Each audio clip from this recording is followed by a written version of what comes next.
नमस्कार दोस्तों, स्वागत है आपका हमारे YouTube चैनल पे।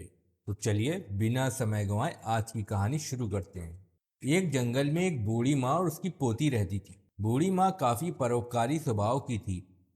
उस जंगल में भटके हुए लोगों की मदद करना, उनको राह दिखाना, इन सब कामों में बूढ़ी माँ को बड़ा आनंद आता था। बूढ़ी माँ ने अपना पूरा जीवन अच्छे कर्म किए थे, यानी कि हम उस बूढ़ी माँ को एक पुण्य आत्मा कह सकते हैं। दोस्तों, जहाँ अच्छाई है वहाँ बुराई भी होती है।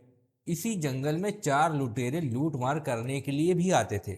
इस जंगल से गुजरने वाले लोगों का मारना और उनके सारे पैसे व गहने लूट लेना, यही इनका काम था। ये लुटेरे इतने निर्दयी थे कि किसी को भी मारने से पहले एक बार भी नहीं सोचते थे। एक दिन वो रोज की तरह लूट मार कर रहे थे। लूट मार करते करते शाम हो गई। बिजली की चमकार और बादलों की गड़गड़ाहट के साथ जोरों से बारिश होने लगी। वो चारों लुटेरे जंगल के सहारे इधर उधर भागने लगे। अचानक उनको बूढ़ी माँ की कुटिया दिखी और वो उसकी कुटिया के पास पहुंच गए। चारों लुटेरों ने तय किया कि जब तक बारिश हो रही है तब तक इस कुटिया में रहेंगे और बारिश बंद होते ही बूढ़ी को मारकर उसका सारा धन लूट लेंगे। उन्होंने झूठ बोलकर बूढ़ी माँ से मदद मांगी।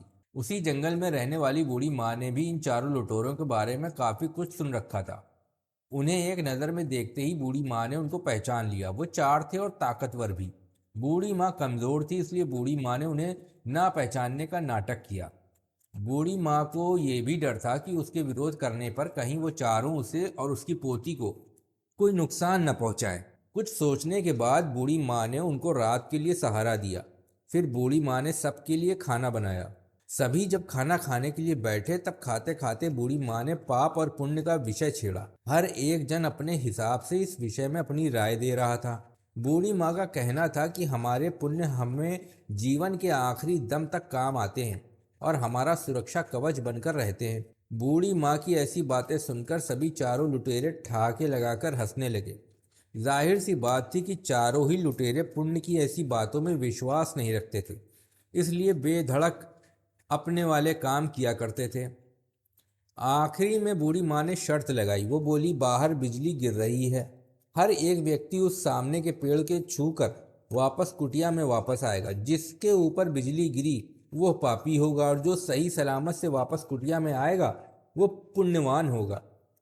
पहला लुटेरा गया और पेड़ को स्पर्श करके सही सलामत से कुटिया में आ गया। ऐसे ही दूसरा गया, फिर तीसरा गया और चौथा गया और सभी सही सलामत कुटिया में वापस आ गए। अब बारी थी बूढ़ी माँ की और उसकी पोती की। बूढ़ी माँ के मन में डर आया कि वो चारों ही लुटेरे पुण्यवान निकले। इसका मतलब हम जरूर पापी हैं। बिजली हमारे ऊपर ही गिरेगी। लेकिन शर्त लगाई थी और पूरी तो करनी ही थी, इसलिए उसने अपनी पोती को गोदी में उठाया और कुटिया के बाहर पैर रखा। उसी वक्त आसमान से एक बिजली तेज गड़गड़ाहट के साथ उस कुटिया पर गिरी और कुछ ही देर में उन चारों को उसी जगह पर मृत्यु हो गई। इस कहानी से हम ये समझ सकते हैं कि एक पुण्यवान व्यक्ति के सहारे से वो चार पापी सलामत थे, पर जैसे ही वो उनसे दूर हुई तो उनका सुरक्षा कवच जैसे चला गया।